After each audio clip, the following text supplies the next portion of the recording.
With their thoughts on the address, Democratic political consultant and former advisor to the Bill and Hillary Clinton presidential campaigns, Richard Goodstein, and also GOP strategist Ken Vecchio. Richard, let's start with you. What did you think of the address? Look, it's not an accident that Joe Biden is over 60% in terms of the polls' approval of his handling of COVID. Compare what he was handed, which is a situation Donald Trump promised, remember, 100 million doses by the end of last year and delivered 2. We're now delivering 2 million a day. This time last year, Donald Trump said, we want to be raring to go by Easter. And he talked about how, well, maybe we'll have 50,000 deaths. The reason that Joe Biden's getting high marks, and last night was an illustration, is because the public likes the fact that he's leveling with them, that he's not sugarcoating things. And I think the fact that he's setting the goals that he is, and he's beating them, is a testament to the fact that he's single-mindedly focused. He's not acting like this is a hoax.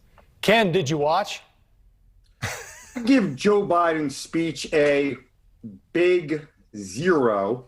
However, I'm going to give him a D+ or a C-.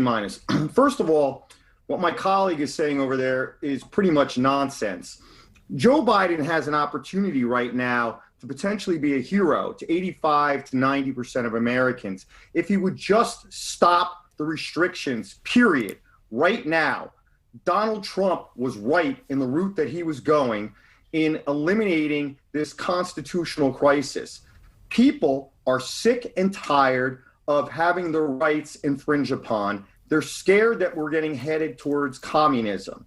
So Joe Biden has an opportunity now, instead of delivering a dreary, depressing speech where he's talking about continued mask use and he's talking about levying restrictions against people again, potentially, if everybody doesn't behave well. That kind of negativity isn't flying with over 50% of America. And if he wants to unify, he'll stop that garbage. Rich, we got to remember this. I go with facts first. Factually, there are way more people who are dying from the lockdowns than from the coronavirus itself, from increased suicides, increased drug overdoses, people who can't go to doctors, people who are afraid to go to doctors. It's time for this to stop. Hospitalizations are down. Deaths are down. This is the same thing as the flu, and it actually has a lower death rate, and we have to go back to normality, and the president should send that message. Hey, Richard, the polls I saw before the speech showed a huge jump in confidence. 77% think the worst is behind us. That's up from 49% in January. Should he have been a little bit more optimistic last night? Look, his point is, notwithstanding this nonsense that we just heard, we have the highest death rate in the world and the best healthcare system, okay?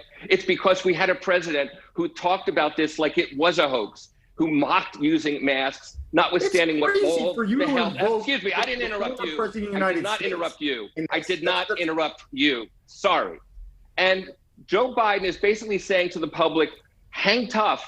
We can get through this next couple months. We have all this vaccine coming online, and we can get this behind us. How many times did we hear Donald Trump say, we're going to have 15 people die, 50,000, whatever, and he just lost the confidence of the American people. That's why even the head of the Federal Reserve said, we're not going to get the economy back until we get COVID in the rearview mirror, and we're not going to do that until we stop the deaths. Donald Trump didn't care about those. Richard, hang on. And Ken, I do want to get, we only have a minute left because I do want to get you both on this. As we mentioned, both senators in New York now calling for Andrew Cuomo to step down. He won't resign, according to what we've heard several times. And we'd like to just get from both of you, Ken, starting with you, what you think should happen. Well, he's the Italian anti-stallion right now.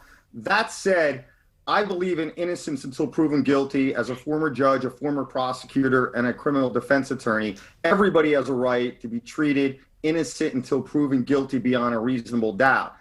That said, this guy is a massive hypocrite. He called for Schneiderman, the former AG of New York, who's a Democrat, for him to resign based on a news article.